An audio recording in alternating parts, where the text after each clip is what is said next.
Roommate drama. That is the subject for the Jaybird Challenge number 25 today. Going through some drama right now. That's just kind of why it popped to mind.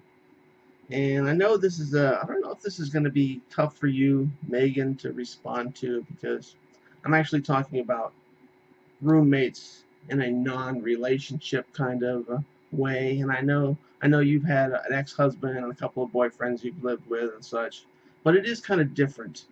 I mean, sharing a place with someone you're romantically involved with as opposed to just a friend that you share a place with. Now, personally, I've never shared a place with a girlfriend.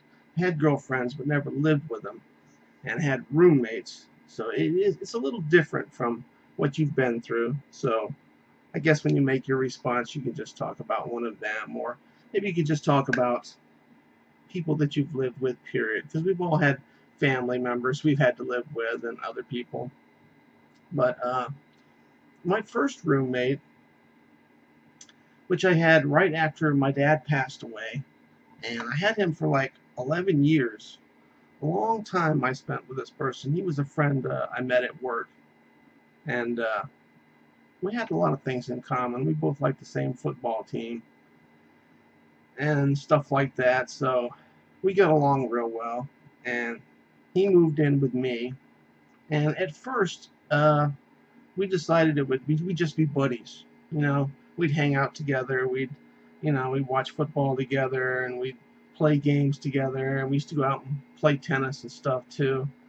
But I soon realized after a while that it's probably best in a roommate situation to just be roommates, not try to be close friends or anything. Because if the friendship kind of starts to sour in any way, it'll screw up your roommate. So after like 6 months or a year, we kind of realized that it's best if I just lived my life and he lived his life, and we had a set of rules about people coming to the house, because we didn't want to have lots of people coming over and bugging the other person, especially if they tried to stay late or something. And you got to go to bed and get some sleep for work the next day, and there's a bunch of people there. We just didn't want to deal with that. So we had rules about people coming over and shit.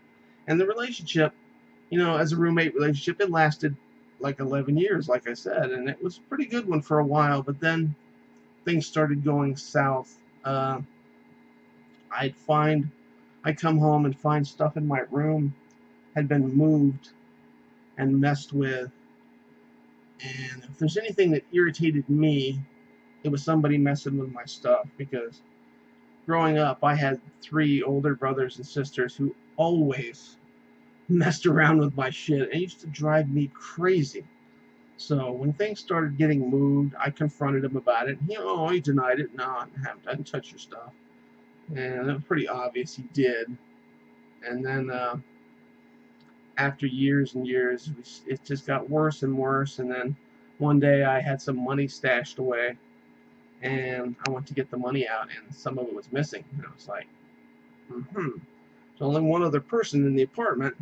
So I confronted him again, and it was different. He kind of got a scared look and denied everything. But within a couple of months, he was moving out. So it was obviously, what he did. But yeah, that just totally destroyed the roommate situation. And the worst part about that whole thing was when I was with him for like 11 years, I had a cat for like 5 or 6 of those years. And her name was Flossie Jane. No making fun of the name now. It's kind of a girly name, but I named it after a cat my mom had. But she passed away. And then like a month later, he got a new cat, which looked exactly like my old cat, except it was a boy, Jake the cat, which I have videos on my channel of. And you know how it is with animals. You can bring an animal into the house and say, oh, it's my cat, but the cat picked me over him. I mean, the cat was constantly with me the whole time, and I taught him tricks and stuff. He was like my cat. So when we went our separate ways, I lost Jake, and that was really depressing. But that was the worst part about that relationship ending. And then I moved into this place where I'm at now. exactly 1 year ago this month.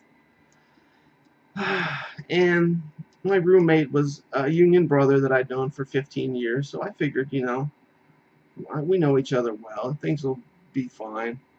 And almost immediately, the drama started.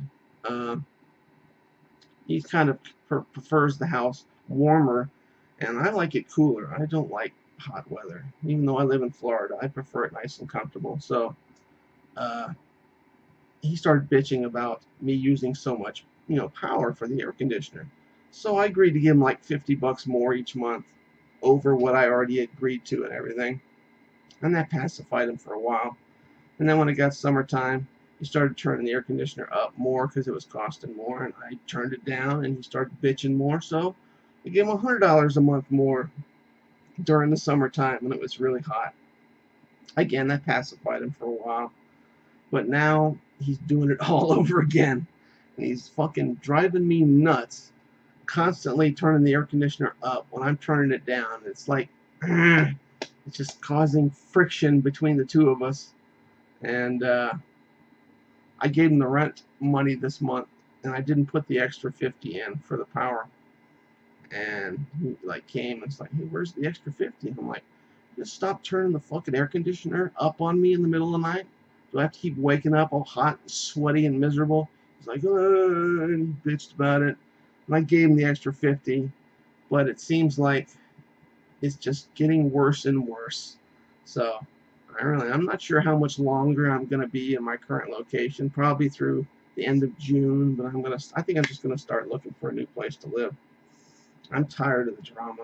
I'm sick of having to answer to other people whenever I want to fucking turn the air conditioner down. Sorry for cussing, but it's just the way I feel right now. So there you go. I'm over the 7-minute mark. So Jaybird Challenge 25 today. Be nice to get a video response from somebody out there. I don't know. I keep asking for them, but maybe eventually we'll get some. Give me a thumbs up, thumbs down. At least leave a comment about some roommates you've had, or at least some experience you've had with somebody that you've lived with in the past. That would be great. Thanks, y'all.